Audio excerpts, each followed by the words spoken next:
नमस्कार. माझ्या महाराष्ट्रातील तमाम लाडक्या आणि प्रेमळ भगिनींनो, तुमच्या हक्काच्या सीमाताई न्यूजमध्ये मी तुम्हा सर्वांचे पुन्हा एकदा मनापासून स्वागत करते.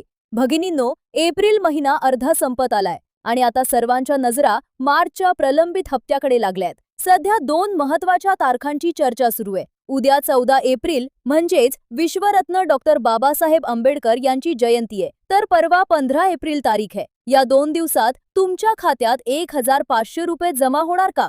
सरकार भीम जयंतीच्या मुहूर्तावर बहिणींना मोठी भेट देणार का? आजच्या या विशेष 3 मिनिटांच्या व्हिडिओमध्ये आपण यावरच सविस्तर चर्चा करणार आहोत. बहिणींनो, उद्या 14 एप्रिल आहे. संपूर्ण देशात भीम जयंतीचा मोठा उत्साह असतो. सरकार अनेकदा अशा मोठ्या सणांच्या किंवा जयंतीच्या निमित्ताने थेट लाभ हस्तांतरण म्हणजेच डीबीटी द्वारे पैसे जमा करण्याचा निर्णय घेते. अशी दाट शक्यता वर्तवली जाते की महामानवाच्या जयंतीनिमित्त सरकार लाडक्या बहिणींच्या खात्यात मार्चचा प्रलंबित हप्ता जमा करून एक मोठी भेट देऊ शकते. जर उद्या सकाळी सरकारकडून निधी वितरणाचे बटन दाबलं गेलं तर दुपारपर्यंत तुमच्या मोबाईलवर मेसेज पडायला सुरुवात होईल. दुसरीकडे जर तांत्रिक कारणांमुळे उद्या पैसे आले नाहीत तर 15 एप्रिल ही तारीख हप्ता वितरणासाठी अत्यंत महत्त्वाची मानली जाते. सहसा महिन्याच्या मधल्या तारखेला किंवा शेवटच्या आठवड्यात सरकार प्रलंबित देयके पूर्ण करते. फेब्रुवारीचा हप्ता जसा मार्चच्या शेवटी मिळाला होता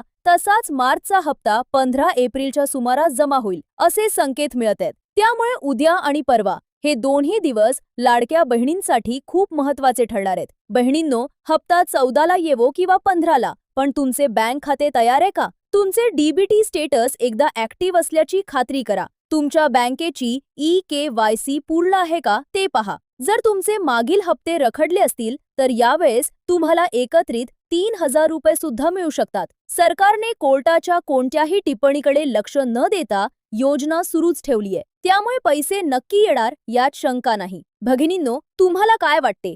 सरकार उद्या भीम जयंतीच्या निमित्ताने पैसे टाकेल की परवा 15 तारखेला? कमेंट बॉक्समध्ये आपली प्रतिक्रिया नक्की कळवा. उद्या सकाळी जशी काही पहिली अपडेट येईल मी लगेच तुमच्यासाठी व्हिडिओ घेऊन येईन. ताज्या माहितीसाठी सीमाताई न्यूजला सबस्क्राईब करा आणि हा व्हिडिओ प्रत्येक भगिनीला शेअर करा.